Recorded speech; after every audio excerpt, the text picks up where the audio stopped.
Hello? Hey people. Welcome to the inner workings of psychological... What the fuck? Psychological manipulation and domination. Fucked up that title. Next slide, please. I am Cat Girls and War Crimes. First over, I'm going to go over what we're going to cover here, just to let you all know.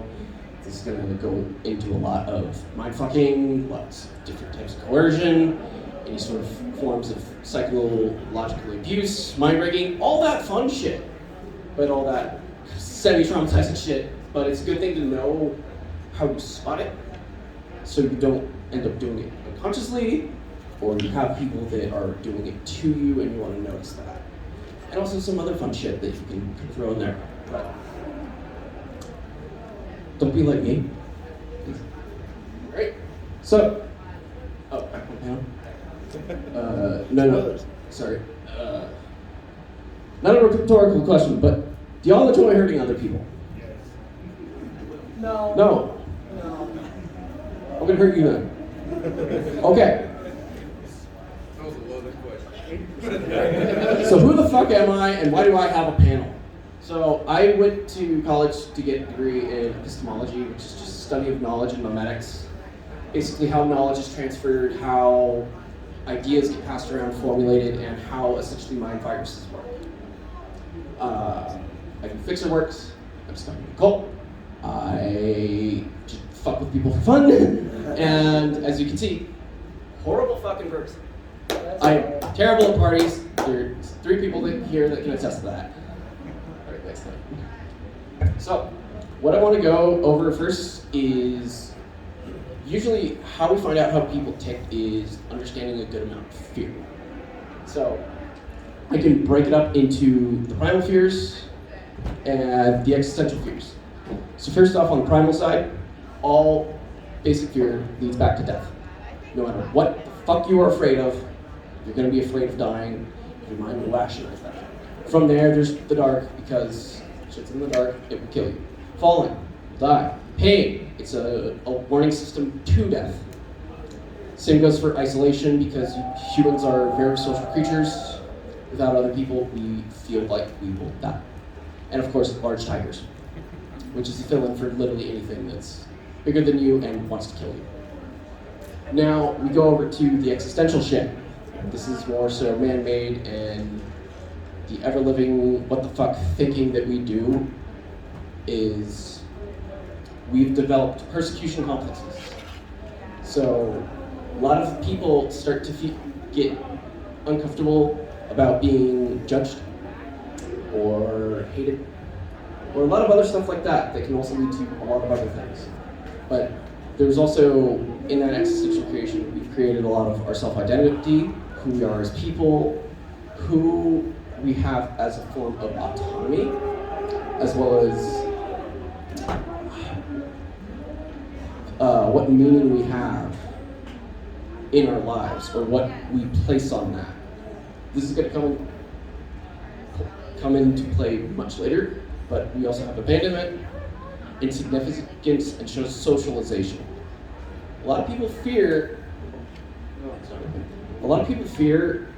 being either labeled.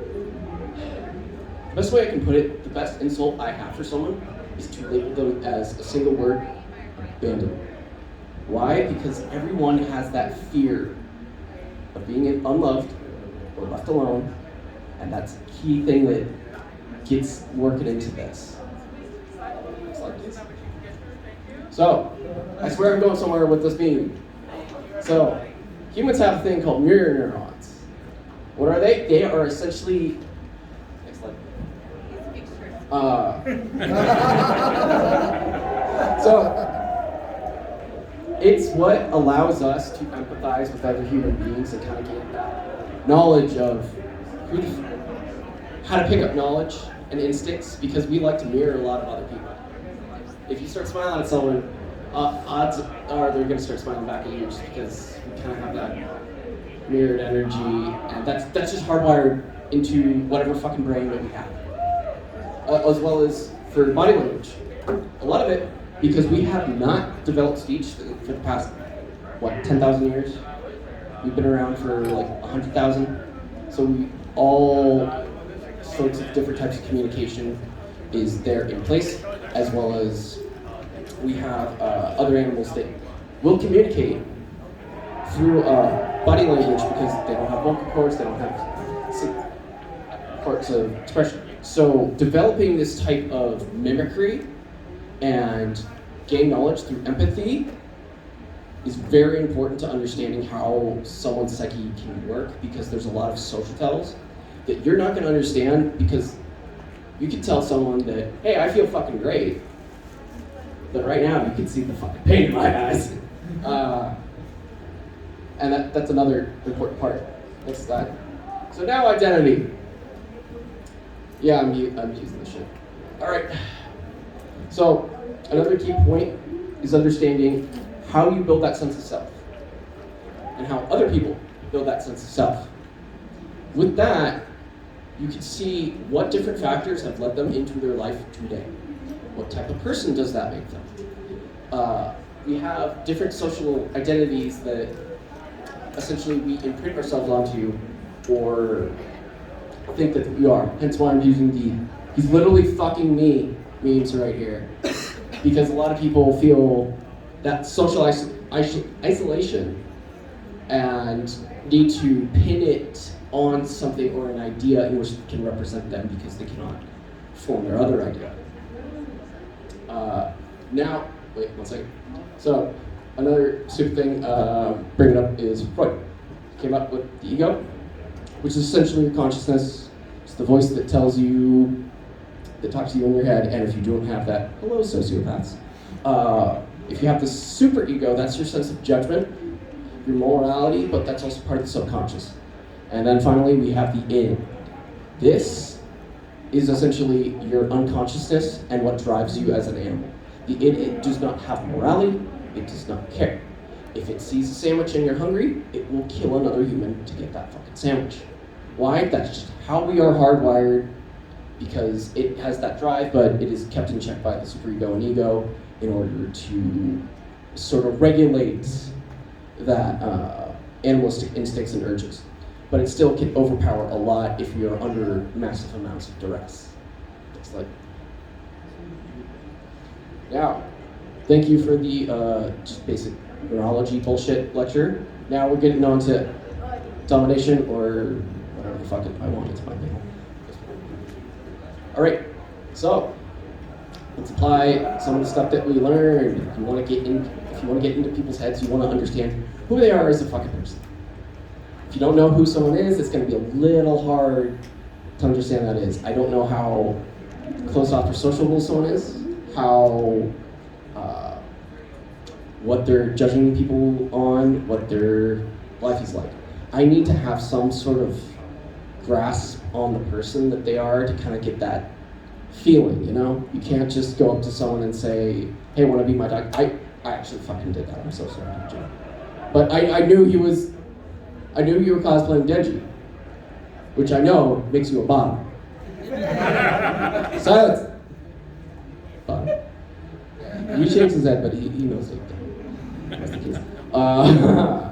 Yeah, so from there we can kind of see semi-signs on what to hold on to, and then a lot of goes from there is planting little ideas, which is plant some seeds. This is where you start to throw out a little couple ideas here and there. It will work into suggestion to condition,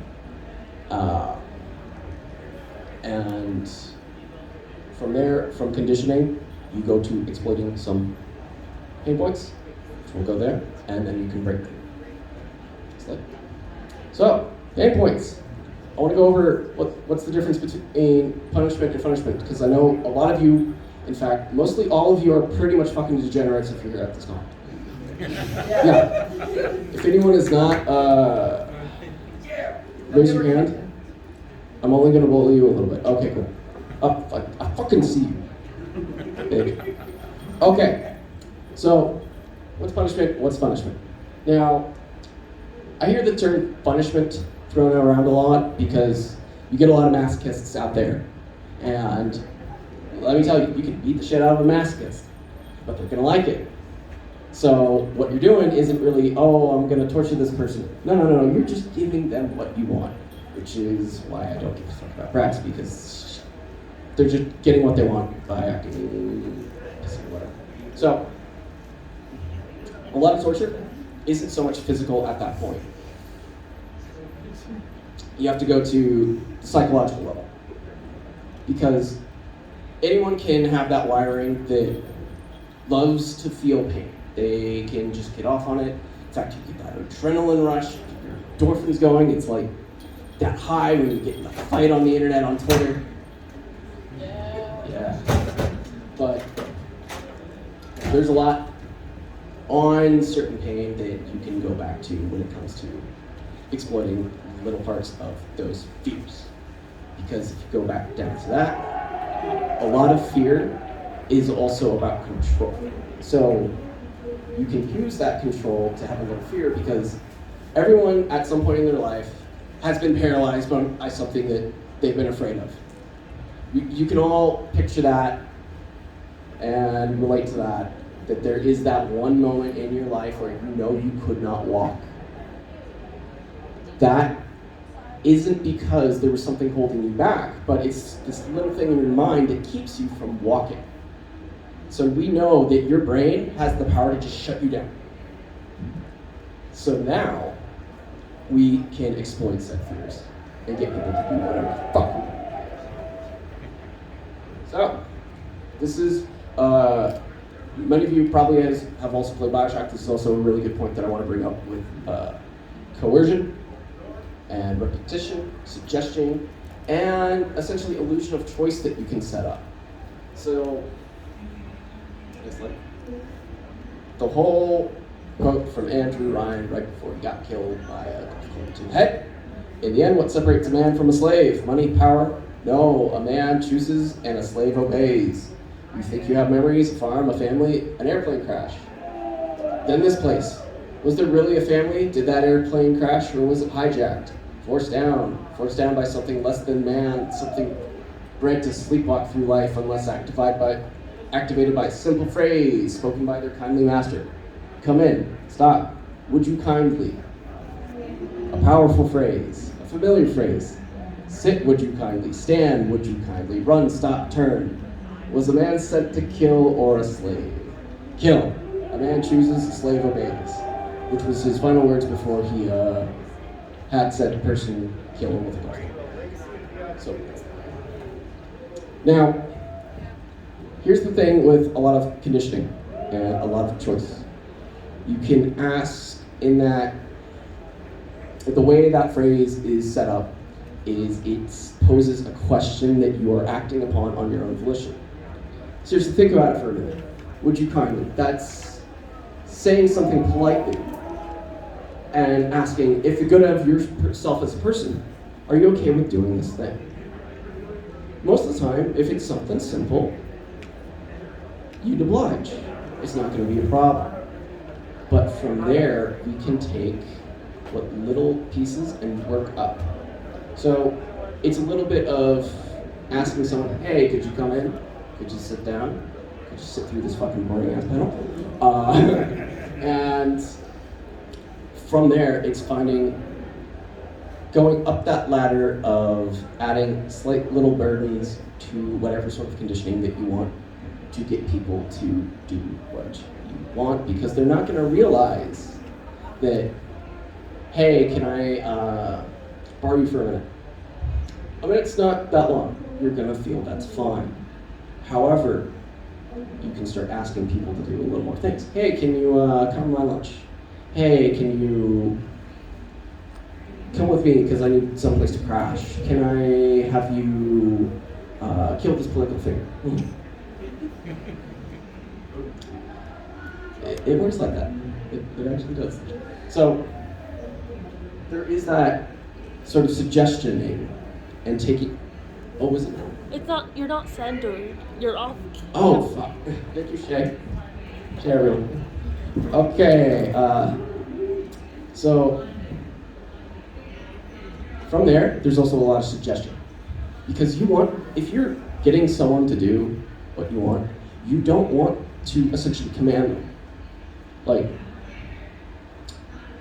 you want to have it as an incentive, and you want it to be their choice to do what they're doing. Like this dog right here. If I gave you a free dog leash. You get to keep that, by the way. But you saw the incentive and you walked in and you got to keep that. So nice reward. Right? Nod your head if you understand. Perfect. So it's a small little suggestion of how I can have someone in here sitting on his knees just off that little incentive. Oh, thank you. From there. I think it's good. It's fine. Now, how best do you do that? Again, have an end goal in mind onto what you want to do. And from there, you see what little breadcrumbs you can lay down to walk that path on little actions someone can do before they end up going through and doing bigger actions. Now, I have this theory that before I decided, oh fuck, I'm not gonna go through academia anymore, I don't wanna pay any more money than I have. Because just a scam, let's be real. That's why I don't have my doctorate at this point. The point of sufficient traumatization theory. So when we look into conditioning, and that's repeatedly hitting someone with something, you go back to having this system of a reward and a punishment. Because getting someone to do something, you will want someone to do what you want them to do. If there's either a goal in mind, and you can get that sweet dopamine hit from whatever it is, whether it's hitting a button, you get a fucking cookie, you get a star, you get whatever you want out of that, and you feel good about it. You feel good about that action, as well as the punishment. Because if you go back to the point of fear, there's that being afraid of either getting, like, in most dominant submissive relationships, you have a lot of punishment via inflicting, whether whipping, whether beating, fun shit like that.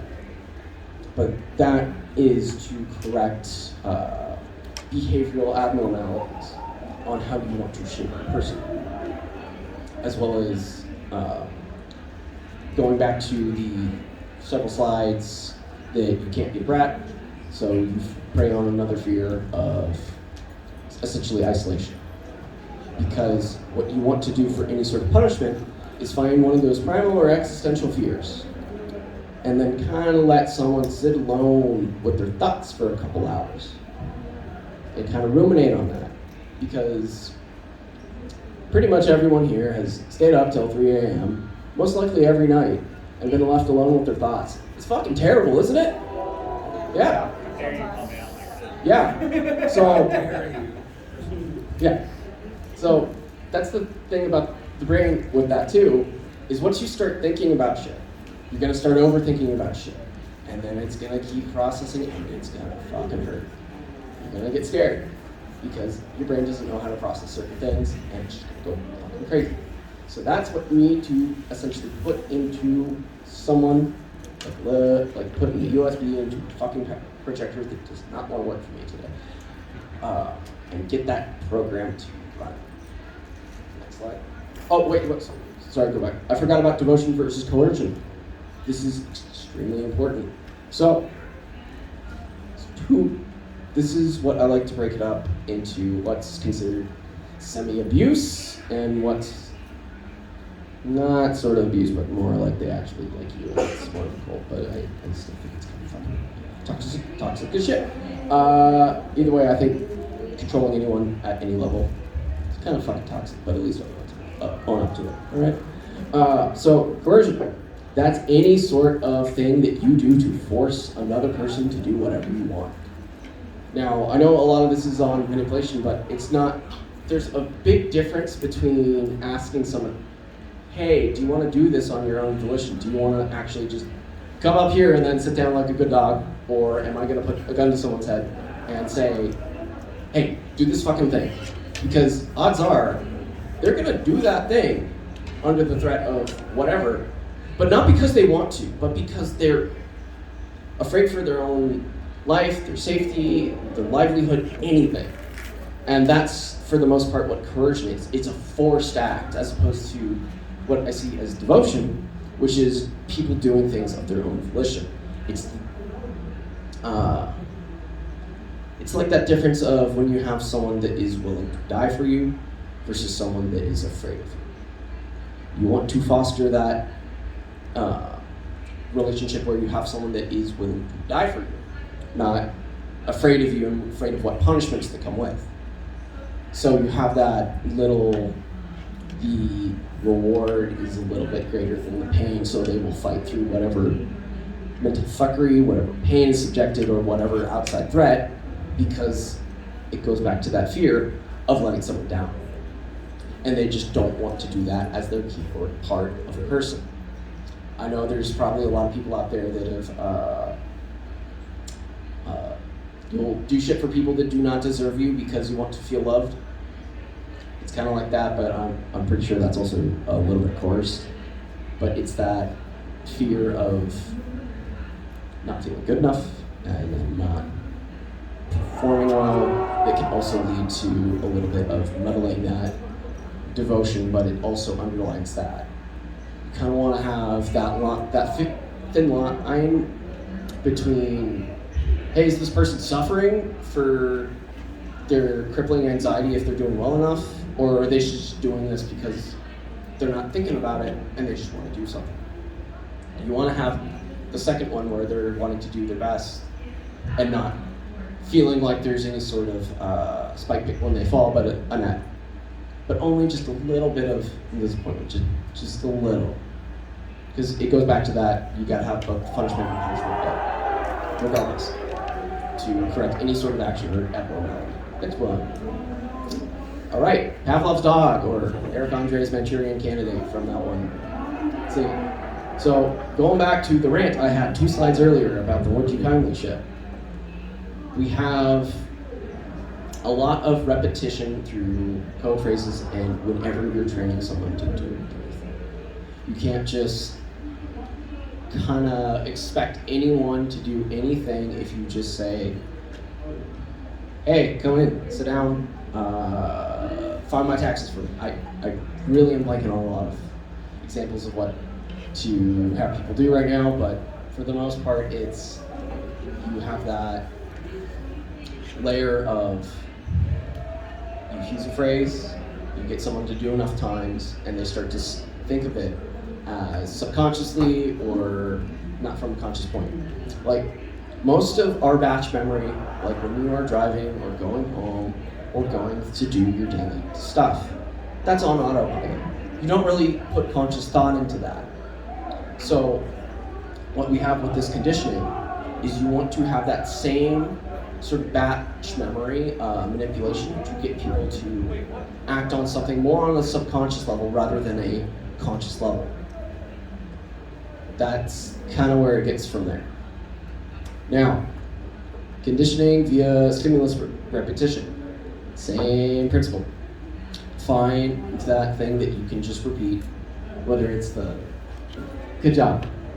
Because you know that there's probably someone in your life that if you do something for them, just seeing them say thank you is enough. And it's because it gives you that little recognition and that little dopamine hit that you're doing well. So you want to find some way with a reward that is tied to that stimulus and how it is done for that. And then, again, a lot of different trigger phrases that you can use. Again, like with the would you kindly example, with any sort of conditioning through question-based or action-based. If you ever played the game Ruiner, fucking great example. Get up, find them, good job, good dog. Seriously, any sort of character trope where you see a lot of either good boy, good dog, whatever, it implements that good sense of, yeah, I'm a good dog, right? And reassures that idea. So you can have a lot of literally fucking anything you want. If anyone's ever played Psychonauts, they literally had a whole conspiracy around the phrase, I am the milkman, my milk is delicious. So you can really use any sort of mimetic turn to kind of imprint something to that phrase. So when I use the phrase mimetics, yes, it does mean memes and stuff like that, but like I can show you a picture of a Shiba Inu. And a lot of you are gonna think, wow, much wow. Just because that's Doge. Pretty much everyone here knows what Doge is. And when you see a Shiba Inu, you're gonna think, huh, Doge. Not just dog, but this constructed idea that we've imprinted on it. So you can use that same idea of mimetics, implementation on that with any sort of key phrase to associate ideas together. Hence why I think that the whole idea of good boy is a very, very simple yet effective phrase that you can use. Almost forgot, what do I use? I usually like to use, why don't you do the right thing? Or any sort of variation of do the right thing is a little sort of moral reconstruction that people have on their ideology. Hey, come in. Yeah, they didn't want to come. Any sort of moral reconstruction to have not so much your morals, but the morals that I kind of dictate around that. Kind of warp that idea a little bit. It's like, you can have a little walk around as a treat. So that's how you can have people justify a little bit of things that are a little fucked up. And think, oh, no, I'm doing something that's okay. I was told it was okay. But in reality, it's kind of not. But that's it. So, oh wait, what time is it? Did I really burn through the panel that fast? You were 29 minutes left. Jesus. So, I want to. I'm going to open it up to a couple questions right now. If anyone has any. Yep. What are your thoughts on Carl Jung's archetypes? Oh, I fucking love the shadow archetypes, but I slightly blanking a bit. No, the shadow principle, right? No, just archetypes in general, because it is a form of mind. Yeah, if you can find what type of archetypes there are and kind of work your way in and work around and exploit them, it's kind of good to understand. It's just a basis to understand someone's baseline. It's like asking what your personality type is, asking what your star sign is. It can be a lot of superfluous information, but you can still use that to get any sort of baseline on someone. Like, if anyone wants to give me the Myers-Briggs. ISMJ? So, that already tells me you're introverted, and I can pretty much go from there that you're probably gonna hate being put on the spot, but thank you for admitting that. Next slide. And also, I have to rant about Death Note for a minute. Because everyone and their mother says, oh, Light's such a fucking great manipulator. Why did he get caught? Huh? If he was so good, how come he's dead? So, literally, so I'm gonna use the rest of the 30 minutes to rant about why I hate Death Note at this point. So, the dude was essentially just narcissistic. Anyone that comes off as narcissistic will often say, oh, I'm so fucking smart. I understand basic human empathy. Huh. That means I'm a genius. That's literally every single business major if you've met them. If you're a business major, why the fuck did you major in business?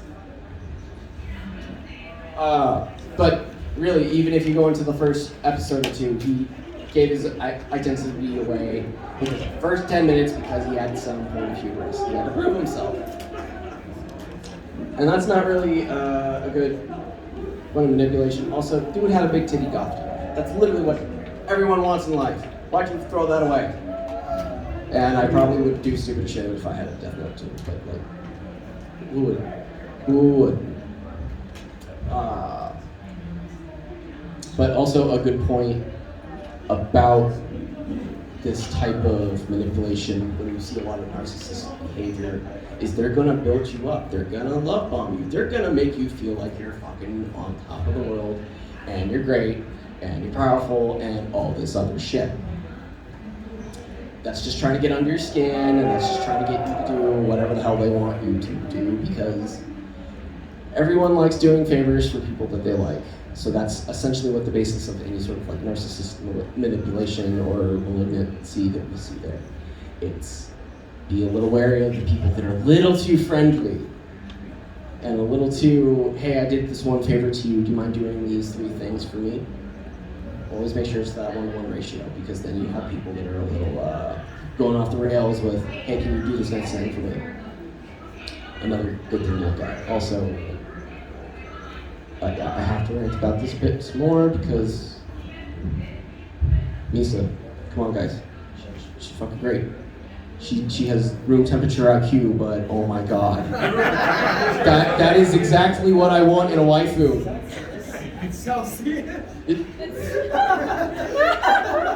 Yeah. How do you fuck that up, Light? Tell me. But next slide. I have some other questions to throw out. If you look carefully, there was subliminal messaging all in every single fucking panel. If anyone can tell me the right number of makamas that I hid in this thing, you will get a prize. There's 12. There's literally 12. 12. Can we go back? 12. So if you look very carefully, you can start to see some lines. There's the eyes. I just turned the opacity down to like 2%. Yeah. So if you saw like a little bit of shadows or whatever. I didn't notice. Yeah. I noticed it. Yeah, if you see a little bit of shadows in that. I see they hit me up if you want a relationship on the bottom. Oh no, it's like this though. Like if you want to both be red flags, and I mean like if you toxic and you goth, hit me the fuck up. So I'm gonna ruin your life. In a good way though. No, it's not gonna be a good way. But also disclaimer, I'm such a Gemini and I say this not knowing I'm in fact not a Gemini. But yeah, I want to kind of, a good portion of this panel is I do want to open up to any sort of questioning to kind of build on there to help people get that. You got your hand up there a little bit. So I guess, and this is going back to the breaking part, would you say it's easier to break someone that has never been broken before or someone that has been broken before? Repeated breaking, actually, because someone that's never been broken before, it's a little bit of both. So on both ends, you have someone that's been repeatedly broken. They're going to fall to the same trap, like the same type of, trying to think of the exact terminology, but the toxic girls that I date that end up ruining my life for the next 3 years, that happens every 3 years. We will find the same patterns, and they will want to get broken over and over again because they feel there's that little chasing that high, if you will. So that's why repeated breaking can sometimes be a little bit easier than initial, because there's already some groundwork laid right there. If you get someone that's new, you kind of have to train them from scratch. It's like someone that's experienced versus a virgin. Everyone fetishizes, oh, virgins are so cute. No, they don't know what the fuck they're doing. So you want someone that knows what the fuck they're doing, but is still not super aware, if that makes sense. Yep. In a way, in essence, you could say a chink in the armor, or much like a Death Star, having that faulty. Yeah, exactly. You can find any little point that someone has. Like, everyone has the biggest fear, and I want you to think about that. What would you do if someone else knew that exact fear and knew how to subject it to you a lot? So what we see in there is, I see a lot of people that are kind of willing to be broken. A lot of them don't like being left alone. There's a lot of codependency that gets fostered there, and from there, just letting people, again, going back to the ruminating, let people sit with their thoughts, kind of does hit that chink in the armor, if you will, quite well, as opposed to like any sort of energy that you feed into someone, they're just going to get more riled up and more riled up, so you kind of got to start from that way. Yep.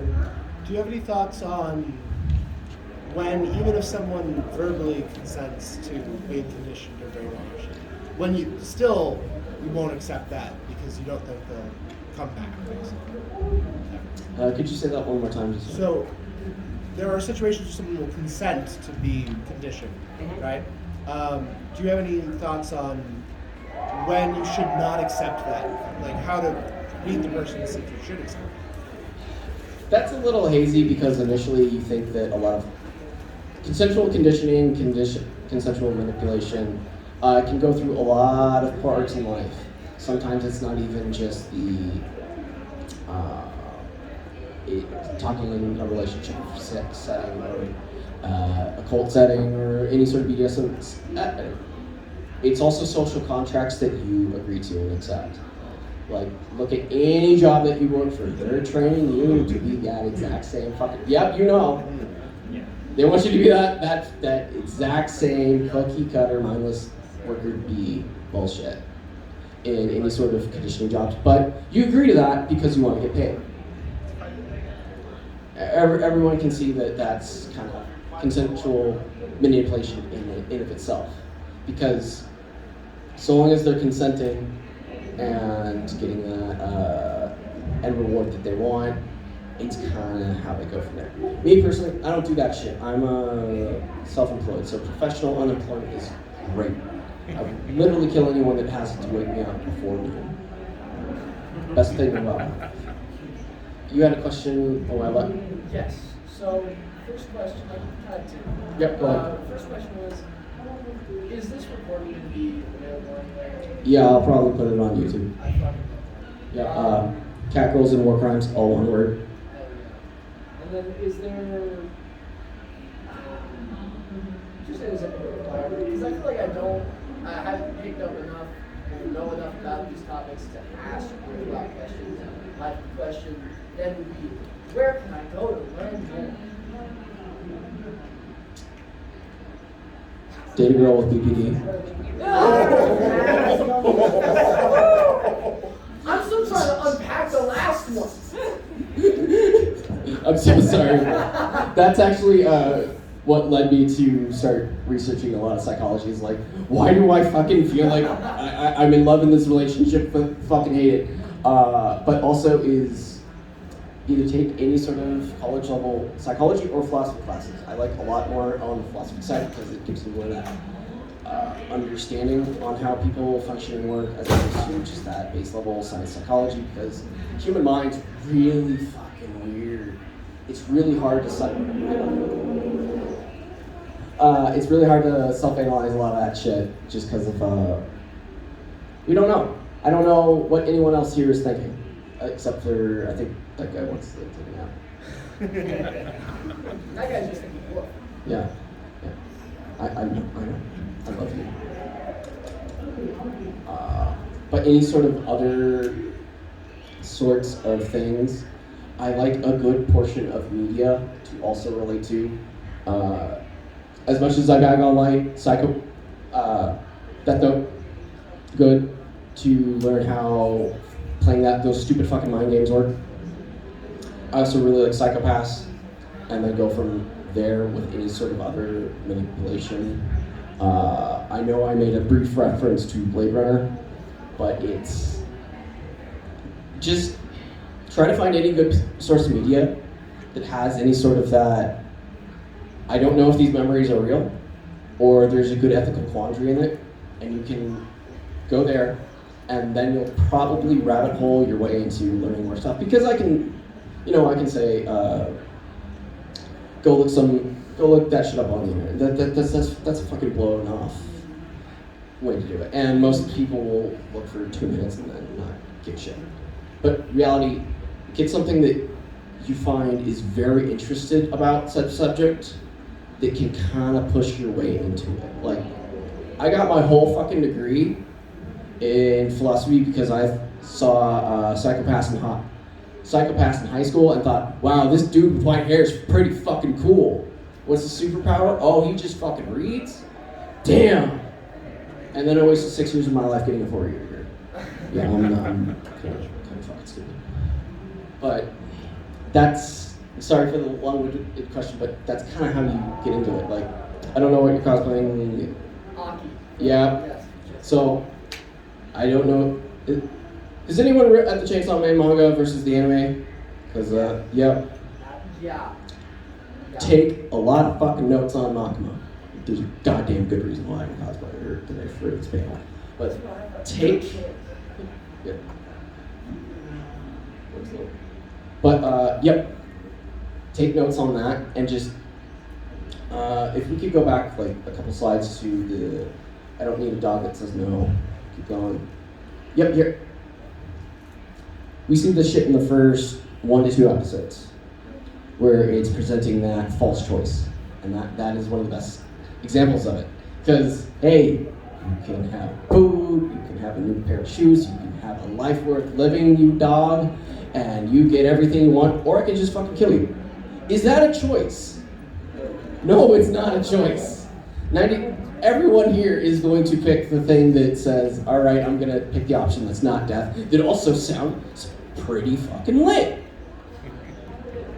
So, but also from that we can see that it goes back to that choice of, hey, I'm gonna set you up with a choice, but really there's only one answer. But you feel in control there, because you get to pick the answer that I want you to pick. But you think that you're picking it. If that makes a little more sense. Yep. I have seen people try these techniques on me and just flagged them and felt weird. Yeah, you will feel really off-put or really weird, because it's a weird human thing that we try to retain a lot of autonomy as the type of person we are. We have this built-up identity of who we are, what we do, how we think. And just having someone just kind of like pick out pieces like it's a Jenga tower, it feels really off, and there's something in our subconscious that will warn us to that. And now also another reason why it feels off, we could go back to the monkey panel.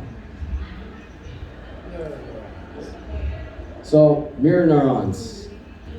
That's also why. So, we see in a lot of like either manipulators, be it anyone that has psycho or sociopathic tendencies, narcissistic traits, or any sort of manipulation.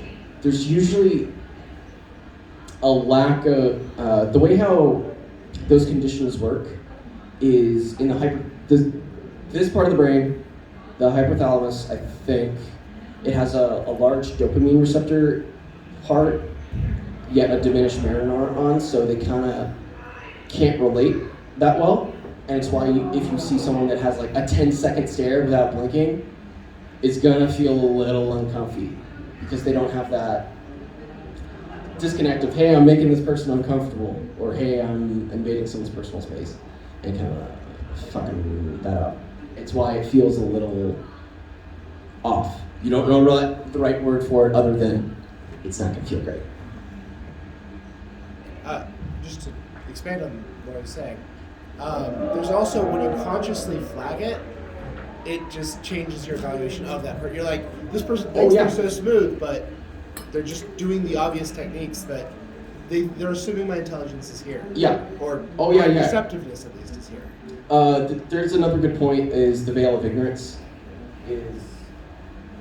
Everyone's probably heard this, the saying, you don't want to know how sausage is made and you don't want to know how politics work. Because once you find it out, it's going to be fucking, what the hell am I doing with my life? Like when you figure out all the stupid shit you can put on tax returns, like coming to this convention. I am not a tax advisor. Please don't quote me on anything. I don't want to deal with the IRS again. But I personally can use this for networking, have this as a tax write-off, different exploitable shit like that. But if you don't know, then you don't know, and then when you find that shit out, what the fuck? It's a serious what the fuck moment, especially when you have someone that is conditioning you and you don't know that you're being conditioned. It's like, wait, am I still just a rat going through a rat race? It's a good, what's my time here? I got 13 so minutes. So another good point is I'm gonna go on a really stupid tangent. It's been my first time ever coming to Vegas. I got to see the Strip for the first time in my life. However, I don't drink, I don't smoke, I don't gamble, and I'm cheap as fuck. So I changed casinos every 50 minutes so I didn't have to pay for 1 hour of parking. But if you've ever been to the casinos on the Strip, the way they're engineered, it's all so fucking beautiful from that evil perspective, but it's so, it makes me angry. Because every single thing that's set up with it is to make you not think about it. Every single hallway is bent so you cannot see the end. There are slot machines everywhere. There's places to get drinks. It's all in the weirdest places. There's no clocks, there's no windows to the outside. They pump the air with whatever smoke thing. It just has this weird timeless effect. And God, the irony of doing a panel manipulation in Vegas is like, just seeing this from the outside perspective of like, my skin was crawling the entire time I'm in this casino because, what in the fuck? Because they essentially created this adult Disneyland and how good it is to get people to just throw their money away. Because 9 times out of 10 when you're gambling, you're gonna waste a lot of money. And you're not gonna give a shit. But the casino, they're going to give you a lot of, hey, comfort, see a free show. We're gonna comp your room. You want to stay in a penthouse that usually costs 10 grand? Oh no, we'll give it to you for free because you lost 20. You see where I'm going with that? If you can have that way on how you build an experience for someone, you build someone up. It's the core part of, I think, a lot of manipulation, especially the difference between devotion and coercion, where you're building someone up. Because, let's be honest, when you go to Disneyland, when you go to fucking Vegas, and you gamble all your fucking money away, you're gonna feel great. Like, everyone fucking loves that shit. Is there anything wrong with it? I don't know, me kinda, because I think people are being stupid when they can buy, like, fucking anime girls on the internet and yeah. Same thing with gacha.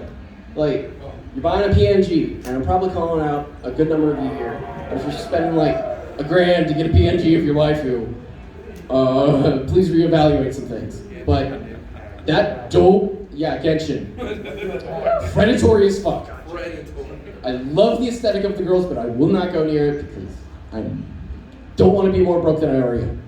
So, but we can all see that, hey, we're throwing away a lot of money, but is that so much of a bad thing if it makes you happy? Does relinquishing a lot of your autonomy, control, or identity seem like a bad thing if it makes you happy? Some will say yes, some will say no. I personally value a lot of my freedom. That's why I like kind of just am self-employed and don't want to do anything. I think I could go on like some bullshit anarchist rant too, but I promised Karen that I would not say a couple phrases while I'm upstage. Well, you say Like what? not on stage. Yeah. Yeah, no, you can ask me in like, how long do we have? 51? In 10 minutes when it is 5:01. Because I specifically said I will not say the phrase between 4 o'clock to 5 p.m. And sorry, it's the reference to a very specific TED Talk that was trolled. If you know what it is, you know what it is. But that stupid meme aside, we can have a lot of points on what you're willing to trade, be it your autonomy, identity, or financial situation, whatever. Nothing in life is free, and you'll trade a little bit of yourself or your time to get that. Then you. I'm not gonna lie, I just think it's really funny going over these concepts and having this panel right after the strip show that we just went to. I'm just saying. Yeah, no, why do you think that works so well? Why do you think that works so well? Exactly. Yeah. What are your thoughts on having a, how should I say, like a safety word that breaks? So long as there's consent and you have a good safe word, always look. If someone says I don't use safe words, run the fuck away. Seriously, run the fuck away, because you need that shit. You need that moment of, you can tell between that safety net of, hey, I've created a safe space for you where you can be vulnerable and experience that chemical understanding of those fears. Can I at least get the shot of? Yeah. What if that's their king? Yeah. Are you photobombing someone? Yeah, I'm photobombing this guy's phone. Let's go! Why don't you come up here? If you want to take a selfie in front of like literally this whole crowd, I'll let you. Yeah. Can I do that? Sure. Yeah. Let's go. Careful, don't cross this. If you want to like get in front of the crowd, I will put you on the spot. Go have fun. Yeah. Can I take a selfie with you? Sure. What was your question? Oh, I was going to say, how do you... I'm gonna check you at this point. Yes. Sit down. I'm gonna use your chair real quick. Let's go. No, quick. Get on your hands, please. There we go. Let's go! Yep. What was your Would you question? mind? When you're coercing someone and you get, when it fails and they reject your coercion, how do you deal with that? What do you do? How much do you backstep? Do you give up, or?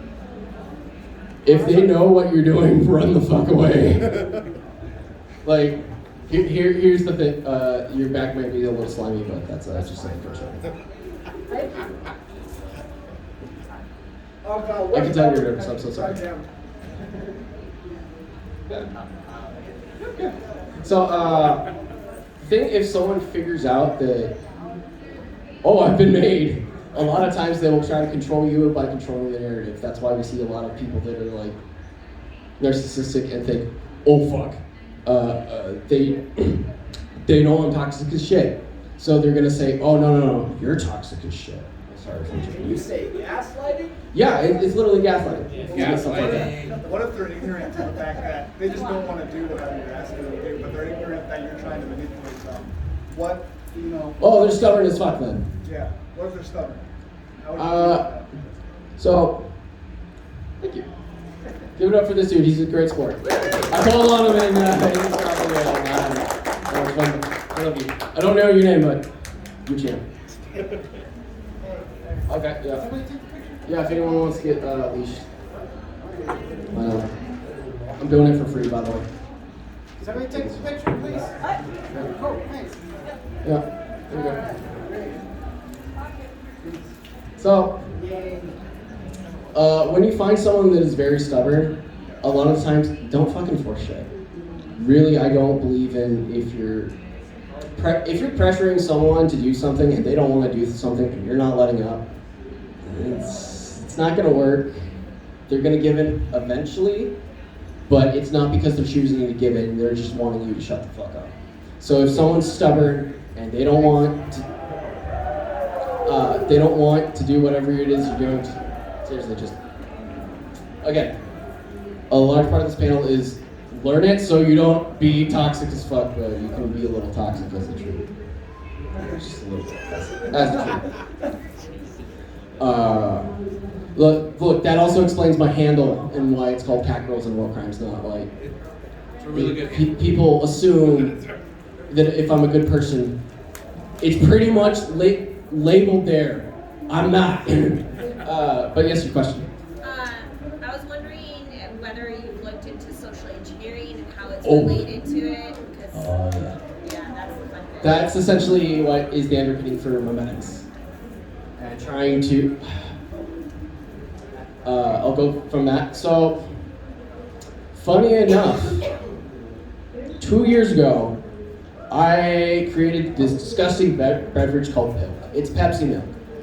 It kind of proliferated from there, and later on I saw that, That was your scion? yes, that was mine. If you go on my TikTok and look 2 years back, you can see me making Pilk and coming up with that godforsaken horrible recipe. It tastes like you think hentai would taste, but it doesn't at the same time. That's what I have to say. It's the wrong type of consistency. Drink it for yourself and try.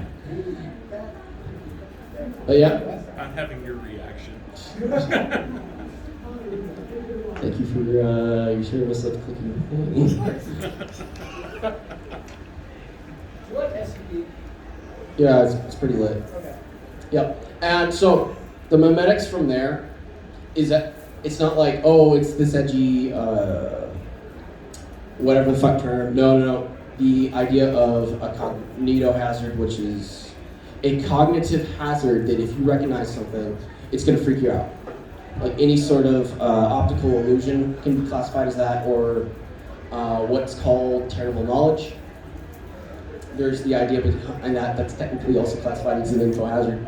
It's just shit that you really don't want to know, and it's going to make you really, really uncomfortable if you know it. I.e. the way sausage is made or how governments work. So there's just some shit that you just don't want to know, and it's better that you don't know that shit. As well as some stuff that you don't want to see. And if you see that shit, it's going to make you uncomfortable just by understanding what it is. Yeah. Do you have any thoughts on a lot of people who've taken a psychology course before start to see this in human interactions? Basically, a lot of what you're talking about. The mirror neurons, the manipulations that are other people are doing intuitively, right? Yeah. Some people are doing it intentionally. Most people are doing it intuitively. Yeah. Do you have any thoughts on society's, like, how it treats knowing this versus doing it intuitively, and how one is frowned upon but the other is fine? So it's fine if you're making a lot of money doing it. Is essentially what you're getting at, you know. But no. So some people do this unconsciously. I don't want to label something as good or evil because it's just the way they are born, predispositioned, or hardwired to do. They do monstrous things, but they can't really control themselves. That's why you kind of get that weird vibe or thing on that when a lot of society props up. There's good parts of manipulation and then there's bad parts of manipulation. Literally look at every single fucking salesman you've ever met. You ever walk out of a card shop with more cards than you wanted to buy? Yeah. Again, any sort of salesman, any sort of dealer's hall. Yep. It's all some sort of manipulation, but you're gonna feel really, really great when you buy that waifu figurine.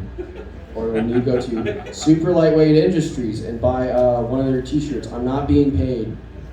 I'm just trying to see if this works. But are you going to feel super, super great for 6 hours or for, how long you expect it to? Look, if you hit the dopamine button in your brain, it doesn't matter. It's like playing League of Legends. You're going to hate your life 9 times out of 10. But that one 20-minute game, when you get 2 kills and 3 deaths, but you think you're popping off. Don't tell me. And then you just gotta end up with. Yeah, that is one of my favorite parts of social engineering too, is the way that game's set up. It feeds on your toxicity and you're going to keep trying. It's an addiction. Yeah. League is an addiction. Hit that little button until you get that dopamine. Literally this. And Ryan makes Yep. I just wanted to add that people who manipulate unintentionally, sometimes it's like a survival mechanism Oh, yeah. that they had to use as a child. You can Oh yeah, it's definitely there's also manipulation and trauma responses there too. Usually, if you've had any sort of parent that it really fucking explodes if they ask you a question and you know you fucked up and you don't want to say so, you're gonna say you're gonna lie to save your own skin. So a lot of people end up becoming compulsive liars not because they're trying to manipulate you, but they're trying to save their own ass. Right? Anything more? How are we doing on time? You are at home. Okay, perfect. Thank you. If you could go to the first slide or something, just to put my handle up there. This is my handle. You can follow me on Instagram, TikTok. I will probably post this on YouTube, providing that the recording actually works. I'm gonna go check that in a minute, but if you want to follow me there, pester me. I will probably be mean to you in the comments. That's just a defense mechanism of myself, but I hope that you walk away from this panel learning at least something, or if you didn't learn anything, hope that you at least had a little bit of fun, or laughed at a certain meme. It's the meme that I want. Please laugh at that shit. If you don't, I will find you. But yeah, thanks for coming to my panel. Get the fuck out. You get to keep that. Seriously, like, that's your down. Now I'm gonna set this up. I don't know how to do this.